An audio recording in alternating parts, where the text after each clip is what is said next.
very young girls come to me and they say, Gurudev, I have fallen in love with this boy. My parents are opposing this marriage, but since I have fallen in love with this boy, I want to go finally in life partnership with this boy. Only you have to help me. I said, how can I help you?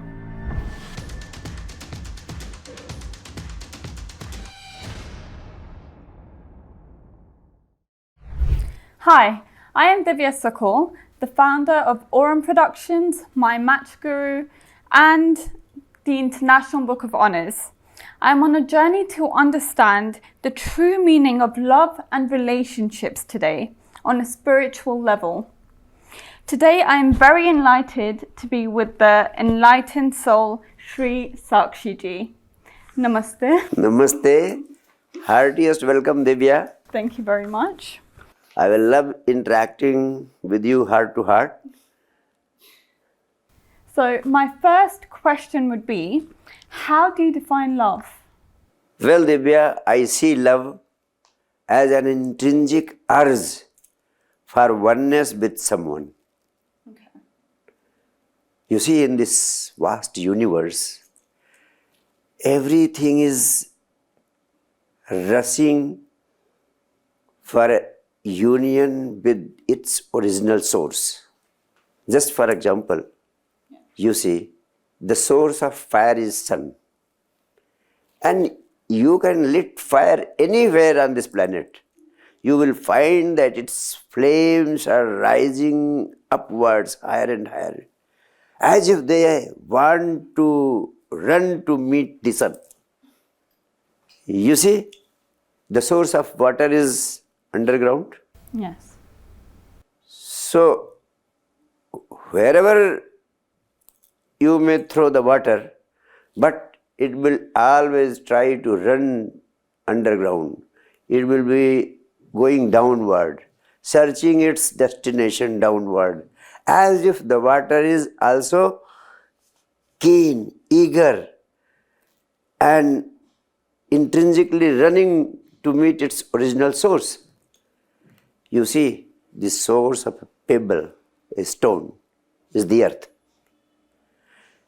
You throw the stone into the skies, and ultimately you will find, whatsoever may be your force, ultimately the piece of stone will start getting back towards the earth.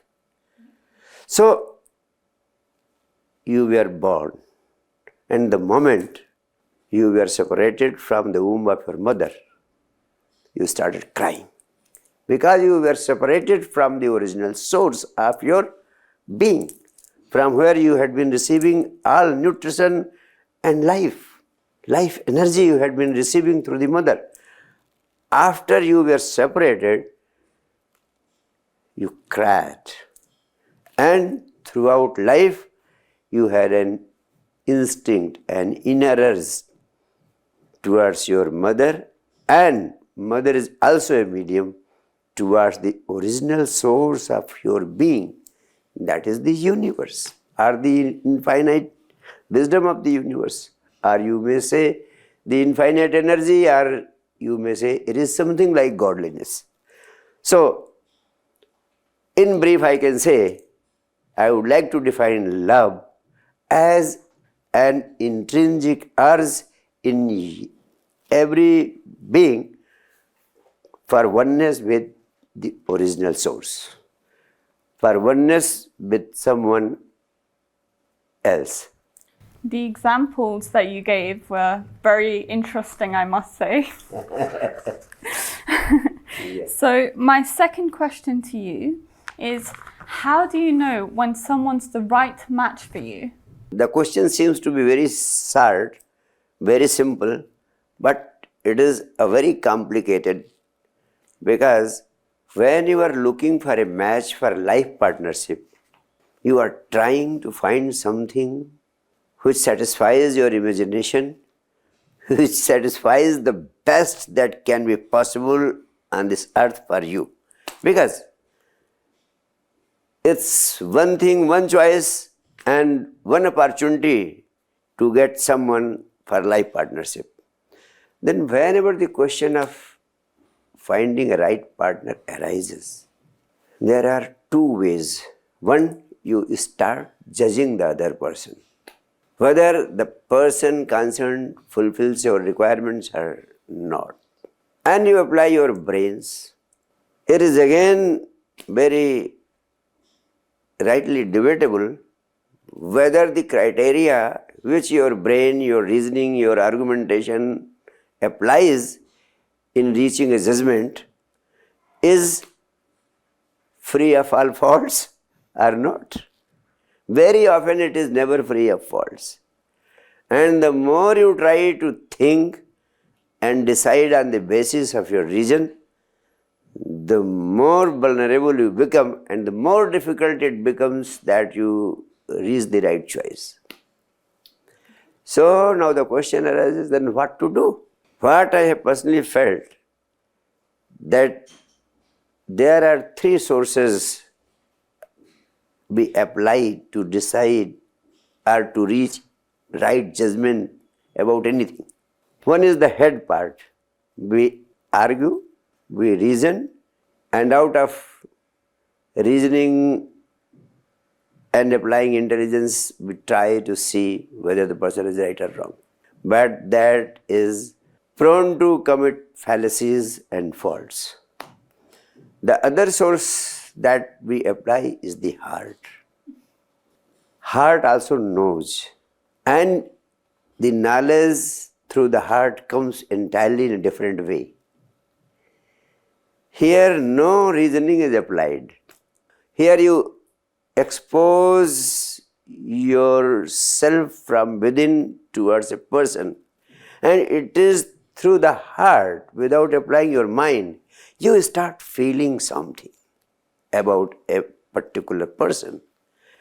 So that feeling which comes through the heart is more reliable a source which gives you the right judgment. And the third dimension through which you can take a decision is your being, your soul. Unfortunately, people don't have any access to their souls.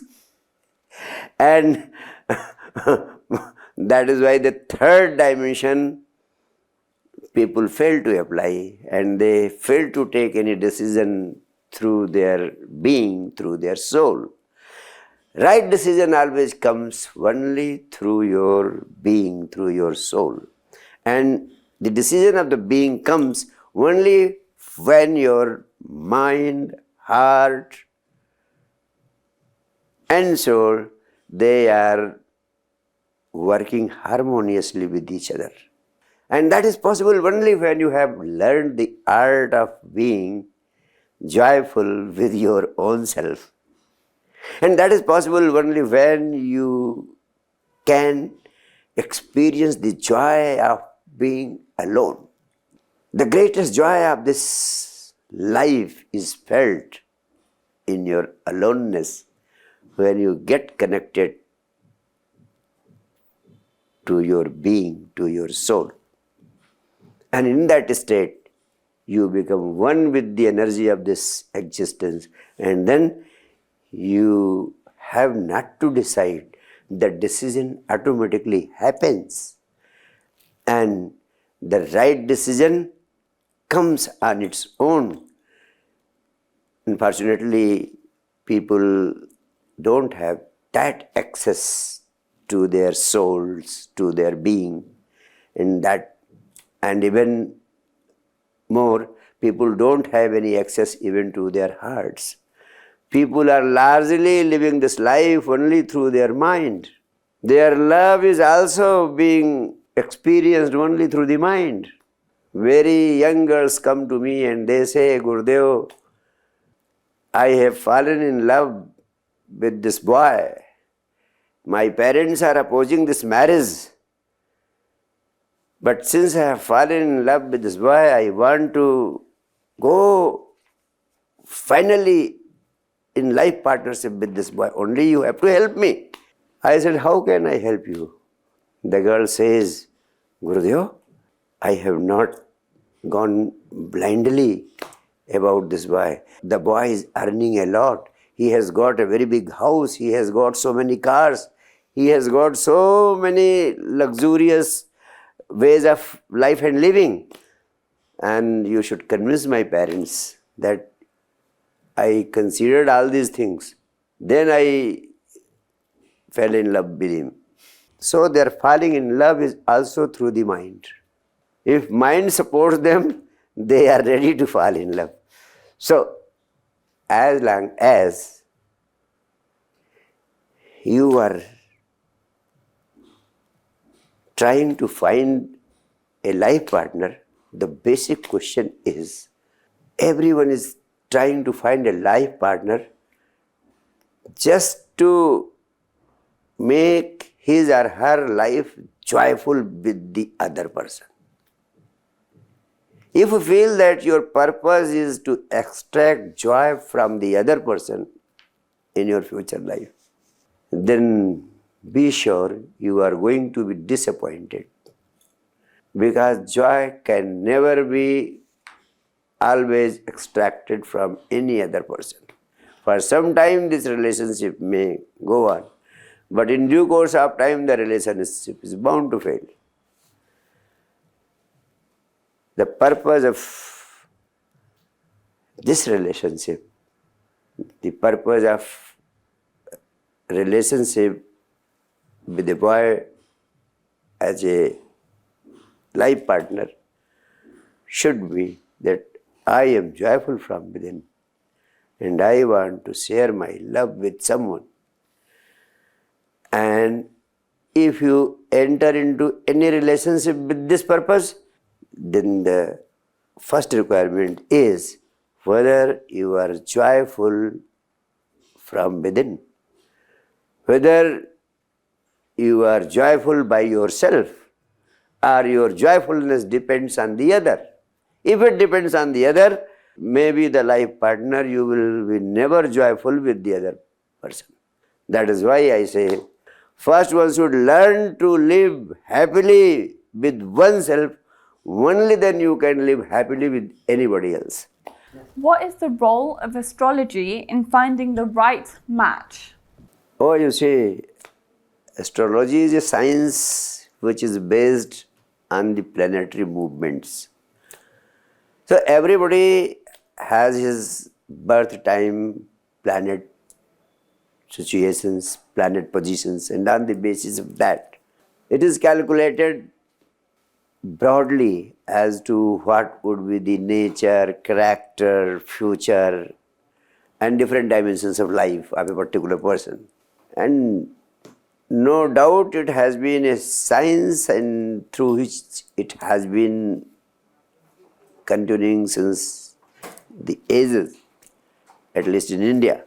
But there are two significant points which I would like to suggest in this regard. Number one, any relationship or any matrimonial decision which is not based on love can never prove worthwhile for any person.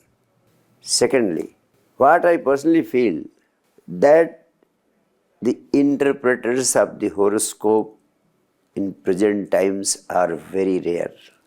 And following the traditional beaten path, people are guiding a large number of people and guaranteeing the future of their marriages, which is all very arbitrary, which is all very meaningless. So on both these grounds, I would suggest that horoscopes should never be treated as the basis of marriage, number one. And number two, no other consideration except your understanding of the particular person and what your mind, what your heart, and what your being says about the person. That is the most decisive and conclusive factor which must be taken into account. Okay. Definitely keep that in mind for myself then. Yes, you Thank should, and you. everybody should. Yes. So, my next question to you is, why does love fade? Your question is very meaningful, but before that, I would like to ask you, what do you mean by love when you say why love fades? People start drifting apart slowly despite having a beautiful connection in the beginning, but then it slowly fades. So it is relationship that fails, not love that fails. Yes. Number one. Yes. Number two, I have to tell you, love never fails. And love can never fail. It is something else that fails, which is not truly love. You see, when we talk of love, we should try to understand love very clearly, and that too in a very simple way. I would like to tell you that what people call love is absolutely not love at all. I can explain to you the very concept of love in three ways. The first stage is that of the physical level, that is what we call sex. The second is the psychological, the mental level. And the third is the level of your being, the level of your soul. So I will come to all the three. As a child up to the age of 13, 14 years, boys and girls are playing together. No one bothers who is a girl, who is a boy. They are all happy and joyful, not being affected at all by the gender considerations, right? Yes. True. But exactly somewhere around the age of 14, 15, a boy sees a girl and some chemical reaction happens inside him, and vice versa. The girl sees a boy and something starts happening inside her. So this is what we call the upsurge of hormones at the physical level, which is a byproduct of the nature's act of continuing the act of creation. So there is inner urge to relate with the opposite sex at a certain age because of the nature's need for prolonging the creation. And both the male and female feel the need for interacting with each other, they feel the need of being closer to each other, and this is the sexual urge at the bodily level, and just to fulfill the need of the nature. And this is not only in humans, but in all the creatures of the planet. And this is exactly when a boy feels something of the sort about a girl, or a girl feels something of the sort about a boy, they start saying that they have fallen in love. So I don't call it love. This is only a sexual urge which is prevailing in all the creatures, animals, birds, insects, everywhere. And that is the situation. Even more than 99% population of humanity, even more than that. People call it love, they treat it love, and they feel as if they are in love. But exactly they are not in love. At the most, it can be said that it is the sexual urge which everybody has and they too have. Now the next thing comes, you start having something getting triggered at the psychological level. You develop relationship at the level of mind and heart. Something deeper, in which your heart also starts vibrating, not only the body, but even the heart starts vibrating. And that is only very rare. Some people who are living this life by heart, like some are poets, some are artists, some are painters, some are actors, artists of different kinds, because no art is possible without the heart. You have to put your heart into the art, not so much the mind as much the heart. So mind and heart combined together start vibrating at one stage for some. So that is what we call really love. One stage higher than sex.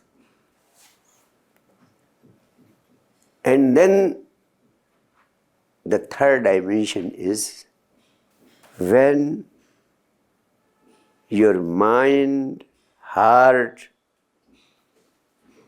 act and you go even deeper. Now at the level of your being, at the level of your soul, you are filled with love. You are filled with energies which want to embrace the whole of the universe. You get a feel that we all are interconnected. When you experience yourself at the level of your being, at the level of your soul, the first experience that comes to you is that me and you are not separate. You will feel that you are as good a part of my being as my hands, as my head. That is what happens with people who have been able to experience their souls, their being, like Buddha, Krishna, Christ, Muhammad. Then love becomes their intrinsic nature. That is what people call not being in love, but becoming love. If you love to experience yourself at the level of your being, then you become love. That is the ultimate stage. When love becomes compassion, love becomes oneness with the whole, and love becomes godliness. That is why Jesus says God is love. And the whole spirituality has been saying love is God.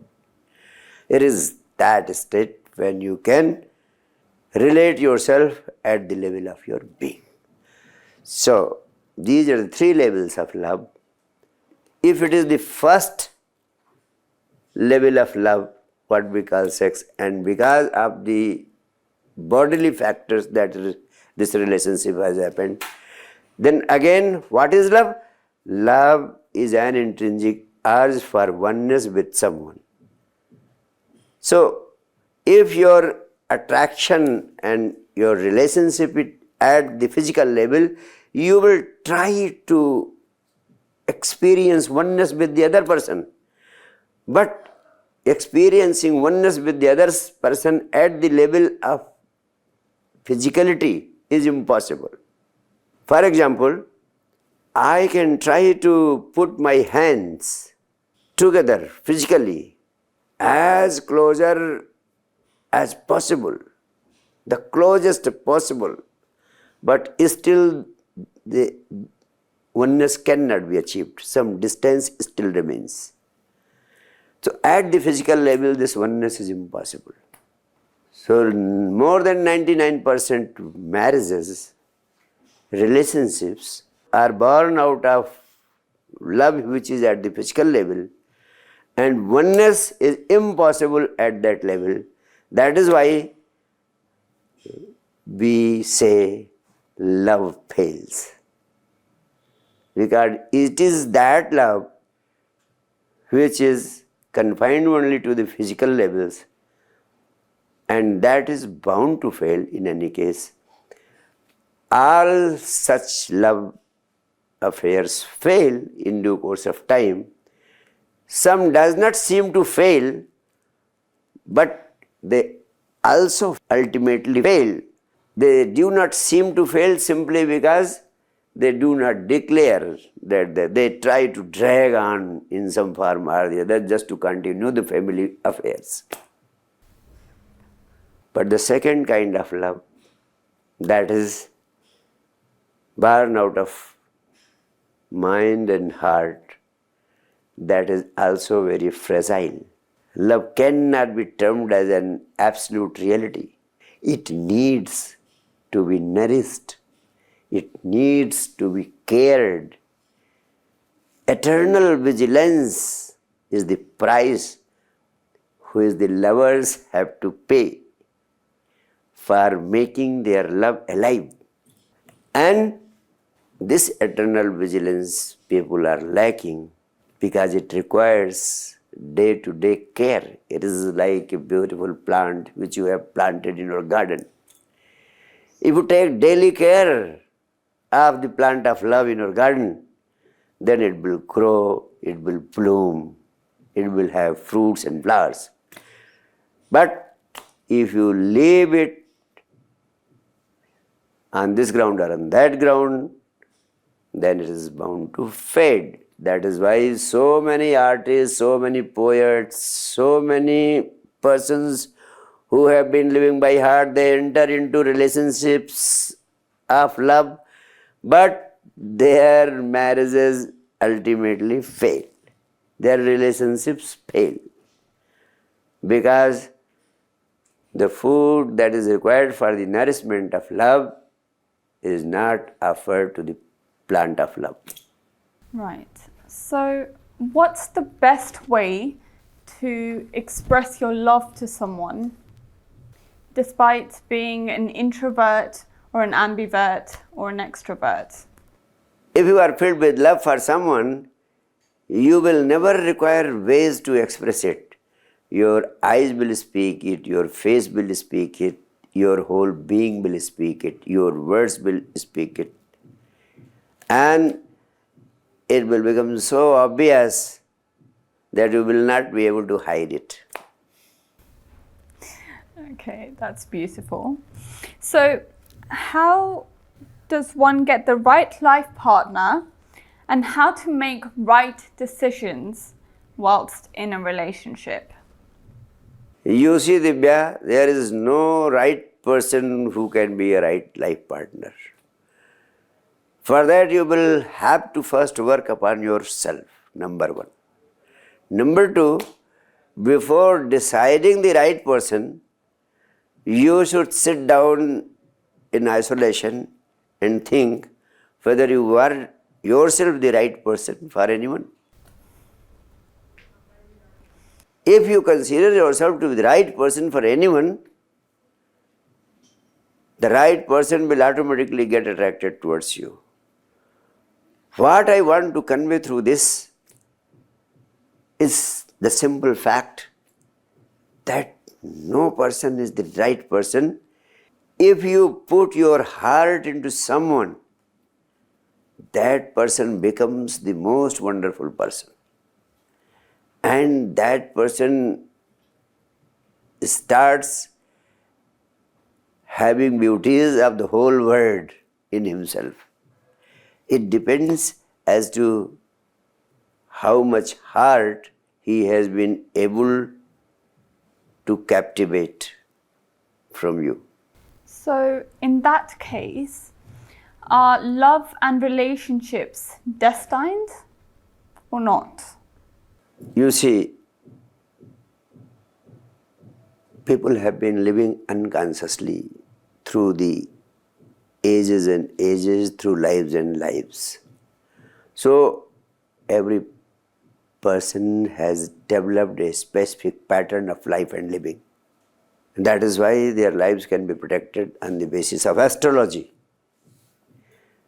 Because you had lived several lives, and when your body is left, and your soul goes for a rebirth, you are not born clean slate or tabula rasa. When you are born, along with your soul, the thoughts you lived with, the emotions you lived with in this life, they go along with your soul, and the next birth is totally affected by the thoughts and emotions of your previous life. And that is why, on the basis of astrology, it is predicted that this person will do this, will do that, will do that. Because unconsciously people are living this life, doing everything like a robot. So in all the lives, you will be behaving almost in the same manner. Your growth is hampered, and that is why your life can be predicted. But if you start living consciously, not like a robot has no consciousness. Only something has been fed into it, and electrically, mechanically, the robot will be operating and doing all the activities that has been designed into it. So, people have been living and behaving like a robot since several lives. So, their lives can be predicted. Otherwise, if you start living consciously, not moving by the force of the situations and circumstances, then you will break the limitations of destiny. That is why life of an enlightened person can never be predicted. What I have to say, if you learn to live consciously, your life partnership cannot be predicted. Your life can be predicted, you will fall victim to the similar forces, tendencies, and situations which you have been living through the ages, through the past lives. Then that can be predicted. Then destiny will come to operate. I want you to write your own destiny consciously. You should not fall victim to robot-like life and living. Take decisions out of your consciousness. You have asked as to how to reach a decision. I am giving you very powerful ways to reach the decision. Number one, you apply your brains to think and understand. You also give place to your heart. Sit in isolation for 24 hours if you have to take a decision about someone. And out of those 24 hours, live in silence. Simply don't do any exercise. Don't try to think so much. Simply observe your thoughts. Simply observe your emotions. Simply observe your feelings. And if you can observe your thoughts and feelings and yourself totally for 24 hours in isolation, you will find the right answer coming from within yourself, yes or no, for that specific person. And I tell you ultimately that never take a decision. Go for right observation. Let the universe offer the decision. Ultimately, the decision happens on its own, and that is the right decision. So, my next question to you would be, why do people feel lonely despite being in a relationship? Beautiful. People feel lonely despite being in a relationship just because, as I have told you, that loneliness is a state of one's own self. what you feel within yourself, that is most important in defining any relationship with anyone. That is why I said, if you have learned the art of remaining joyfully in a state of total aloofness, only then you can enjoy the relationship with any other person, and the other person will also be able to enjoy your relationship. In other words, you have learned the art of enjoying your aloneness, then you will have the treasures of joy within yourself. And when you will relate with somebody else, that other person will himself be affected by what you have shared with him or her. So now the question is, despite being in a relationship, you feel lonely. You feel lonely because no other person can make you happy if you are not happy from within. No person on this planet can make any other person happy, because the source of joy, the source of happiness, the source of all feelings is within you. Every emotion, every experience that you have arises within you. Yes or no? Yes, definitely.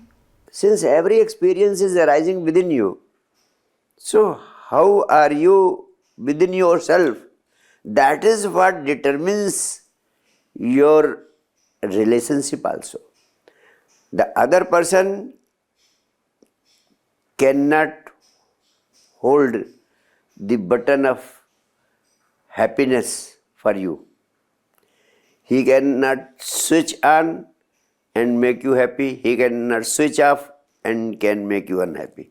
If you give the reins of your joy into the hands of someone else, you can never have a life worth living. So, take control of your life, take control of yourself. The source of joy is within you, so keep the switch in your own hands. That is the message. So no one else in this world can make you happy other than yourself. Yeah. That is the message. And that is the hardcore message. Nobody has ever been able to make any other person happy. You see, Lord Buddha was born a king, and he had all the luxuries of this material world. And he has access to everything that the world can provide. But still, he was unhappy. He started in search of happiness and joy. He had his wife, he had a number of beautiful girls in the harem, but nothing could offer him happiness. When he started in search of eternal joy or happiness, for 6 years altogether, he had to spend searching the main source of joy and happiness. And he spent 6 long years trying to explore his own being. And ultimately, after 6 years, he found joy is within only. And people are running outside to find it, either in money, power, or prestige, or they are running outside to find it through sex from someone. So all that is mere nonsense. And this realization made him enlightened. And throughout his whole life, he just kept on teaching people that the greatest mistake, the greatest fault with humanity is that everybody is trying to find joy outside himself, either through other person or through money, power and prestige, but no one never gets it from outside, and that is why everybody, rich or poor, remains unfulfilled. If you have to experience inner fulfillment, it is possible only where you find the reservoir of joy which is hidden within you. So, what would you say that one should consider more, the inner beauty or the outer beauty? What do you mean by inner beauty? Their personality and how lively they are from within, and how pure they are from within. And what do you mean by outer beauty? Outer beauty just means plainly looks, their physical appearance. You see, inner and outer both are important. They have their own significance. And no doubt, if the inner beauty is there, the outer beauty always gets enhanced. But if there is only outer appearance and outward glimpses of show and luxury, and there is nothing inside, that would prove tremendously disastrous. Outer beauty can be compensated, but the inner one can never be compensated. That's very beautiful. So, right, now in these times, there are a lot of people who cheat on their partners. So why is it that they feel the need to cheat, and should one forgive them afterwards? In fact, you see, man is by nature polygamous. You know this thing? No. By nature, man is polygamous. So that instinct always pervades one thing. Secondly, as long as one is not fulfilled from inside, he will try to search fulfillment here and there and then everywhere. But once one gets fulfilled somewhere with someone, then one stops trying to search and find it elsewhere. And this inner fulfillment comes only when one works upon himself, only when one tries to activate one's own energies at the level of mind, heart, and soul through meditation, through conscious living. Okay. Only then inner fulfillment is possible. Otherwise, inner fulfillment is not possible. There is no other way of inner fulfillment. And that is why everybody is cheating his or her life partner. Someone happens to know about it, and some people do not happen to know about it. But on a large scale, this process of cheating is continuing throughout the whole world, and it has been since times immemorial. There is nothing new about it. That is why those who were capable of money, power and prestige, they had number of women in their harem to satisfy themselves, and then also they were not satisfied. They were looking for outside their harem every day, every month, every night. New entrants were there. So, this is a question of inner fulfillment. And inner fulfillment is something which comes only when you work upon your own energies. Number one. Number two, try to understand that life is not so simple. It never moves in a straight line. As long as neither you are fulfilled nor the other one is fulfilled, and you happen to love someone, then let him do what he wants. If you love someone, you will always like to force him to do what you want. And that is where the dichotomy arises. Every lover or beloved is forcing the other one to do what he or she wants. But love allows full freedom to the other. Love should not become a bondage. Even trust plays a role in that. Even trust. Yes. If love becomes a bondage, then your freedom is hampered. And your ultimate freedom is more important than love. Accept the love at its climax. Thirdly, try to understand. Once you give so much of total freedom to your life partner, at one point, what happens is a miracle that the other person will ultimately feel forced from within himself not to cheat you anymore in future.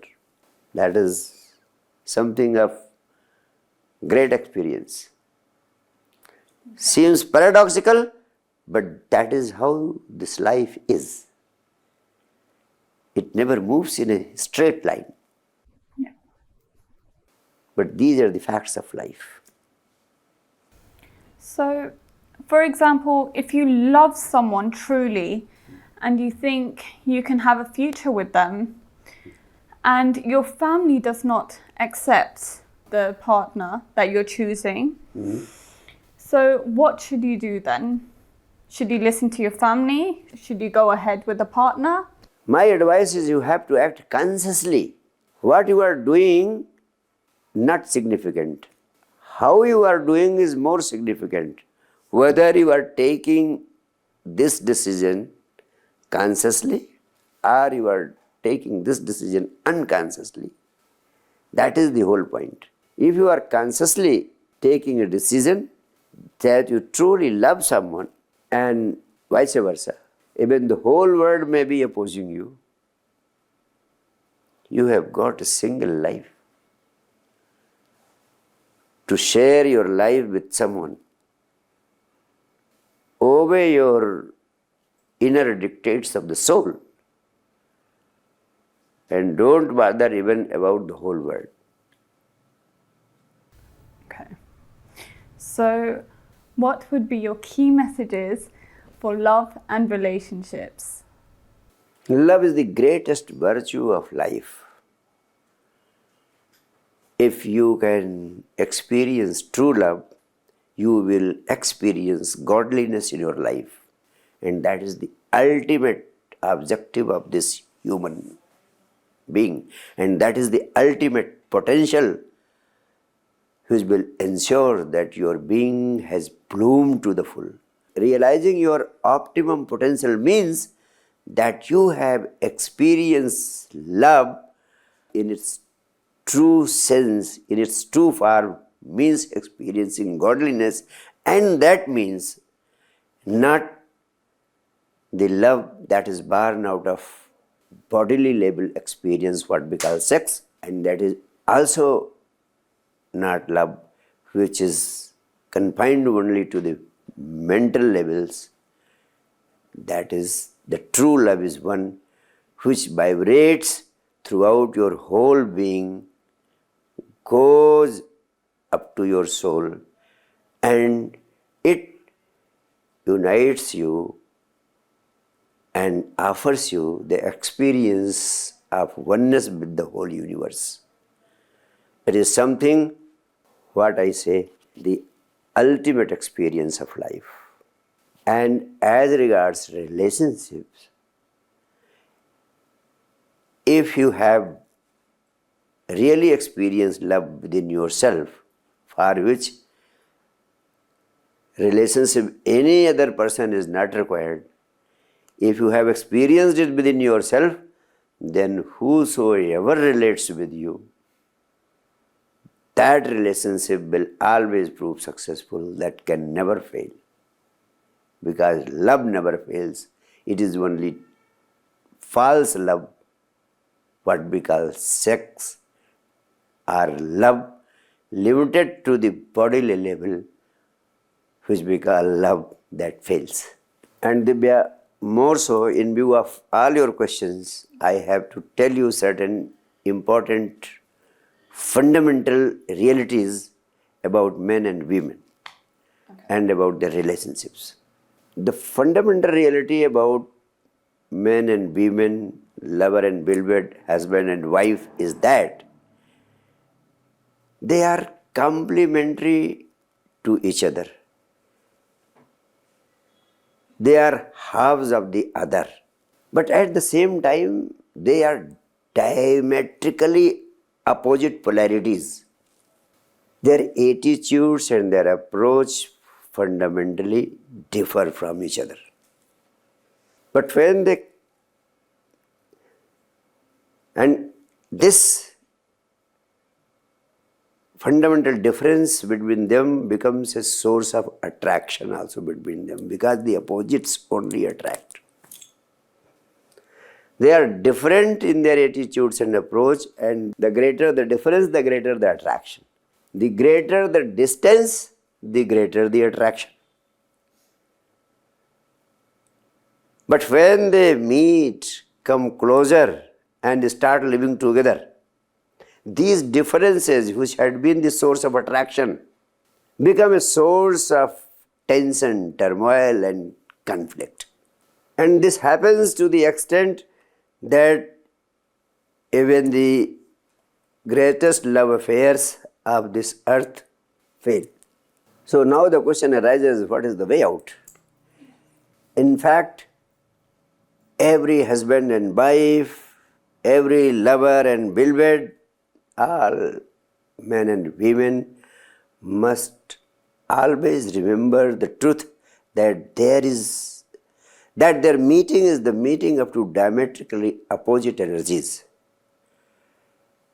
And if they remain conscious of this fact, then their differences in approach and attitudes must not be allowed to become source of tension, turmoil, and conflict. And since people are lacking this understanding on a large scale, that is why all over the whole world, marriages, life partnerships, and relationships between males and females are in turmoil. No relationship between men and women has ever been fulfilling. It is a very rare phenomenon. How can it be fulfilling? And how can the joy happen inside the family of a house? We are talking of world peace, but there is world war in every family. Husband and wife and children are fighting. Because the children are not the byproduct of love. They are byproduct of fighting, tension and turmoil pervading between husband and wife. If they are not at peace with each other, they cannot produce peaceful and joyful children. Now the question arises, what is the way out? What I have been able to understand life to the core of my being, I simply want that a great understanding on the part of both men and women is required. And this understanding cannot come by preaching them. Once I start preaching them, they say they are even equally good preachers also. This cannot come by preaching or by motivating. This understanding can happen only when love can be associated with meditation. my all-out endeavor is to make every relationship of love a partnership in meditation. If lovers can be meditative, then a new world can be created. Out of meditation, great understanding and intelligence arises. Out of meditation, consciousness expands. And if lovers are meditative, they can choose their life partner consciously. And if life partner is chosen consciously, then for the first time they will not be falling in love, they will start rising in love. And I want to tell you, this relationship of love and meditation is the only way which can change the face of whole humanity. And that is why I have been asking that meditation must be made mandatory for all the educational institutions right from the very beginning.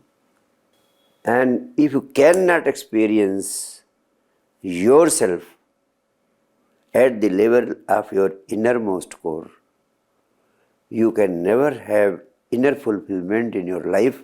All your dreams of receiving inner fulfillment with the help of your life partner will only result into futility. They will never materialize. And that is what is happening with people at large. People are making compromises. But in the present situation, I will simply suggest that a deeper understanding towards the other person through practicing meditation is the ultimate remedy that should be taken as a cure for all the ills of relationship and married life. Thank you. So, when searching for a life partner, should you always search for the opposite or a similar person? The feelings and emotions of a male and female can never synchronize. There are no synchronized feelings like synchronized swimming. Synchronicity does not mean that it is going to help you in a joyful life partnership. Let the other person be himself and let you be yourself. Let his qualities, his traits not affect you, and let your qualities and your traits not affect you. That is why I have been seeing that it is a matter of deeper understanding. It is a question of living in a peaceful coexistence. But the basic problem arises that you can be understanding. You can be more intelligent and you can be making more efforts to reconcile with the other person. The other person may not try to make similar efforts. That may lead you towards dichotomy. That may create a situation of confusion. That may create problems in life. That is why so many relationships are being destroyed. Now for you the basic question is how to decide the right life partner. So for deciding the right life partner, you just don't be overthinking about it. Don't get panicky. Maintain your poise, maintain your cool. Come in touch with people. Interact with boys. 1, 2, 3, 4. Need not get stuck with one. And then remain open. The decision will come on its own. You need not worry. Once you live to the existence through me, then the right one will automatically happen in your life. And that's on the verge of coming. Bless you. Thank you. Thank you so much today for everything you've explained to us in a truly beautiful way, Guruji. I really appreciate you spending the time and efforts to explain all of this, and I truly learnt a lot from you. So thank you very much. And my final message to all of you is be happy within yourself and share your happiness.